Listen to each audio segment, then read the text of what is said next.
اچھا لوگ، میں یہ صحابی والی حدیث بیان کرتا ہوں بعد میں، پہلے میں ایک اشکال قائم کرتا ہوں کہ سوال یہ پیدا ہوتا ہے کہ اتنی فضیلت ہے تو آپ صلی اللہ علیہ وسلم نے پھر پیسہ کیوں نہیں کمایا؟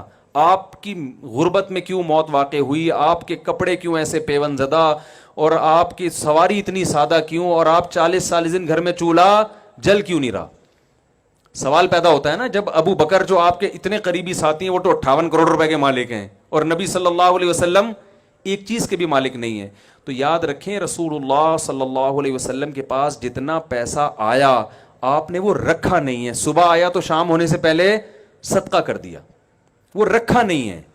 کیونکہ آپ کو اللہ نے ایسا کامل بنایا کہ اگر آپ رکھ لیتے نا، کل غیر مسلم اعتراض کر سکتے تھے کہ یہ سارا کس کی مسئلہ تھا، یہ نبوت اصل میں پیسوں کا معاذ اللہ.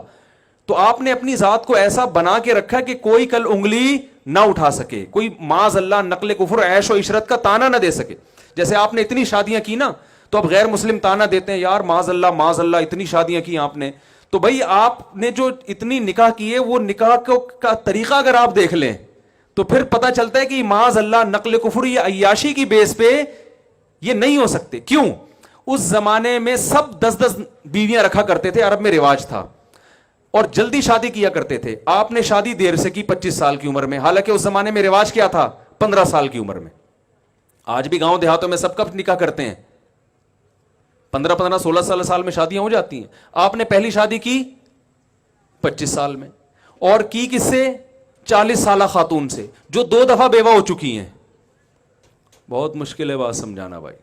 کتنی دفعہ بیوہ ہو چکی ہیں؟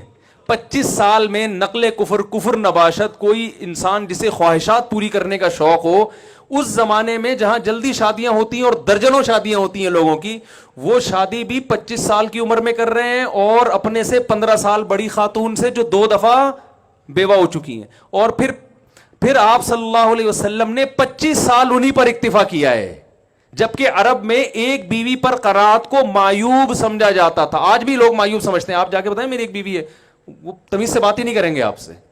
بولے یار تم 2 شادیاں تو کرنے کے کیا انقلاب لے کر آؤ گے؟ معذرت تھوڑے سا یہ ٹاپک آ جاتا ہے، تڑکا لگ جاتا ہے اس کا. تو وہ مایوس سمجھتے تھے. اس کے باوجود آپ کیا کر رہے ہیں؟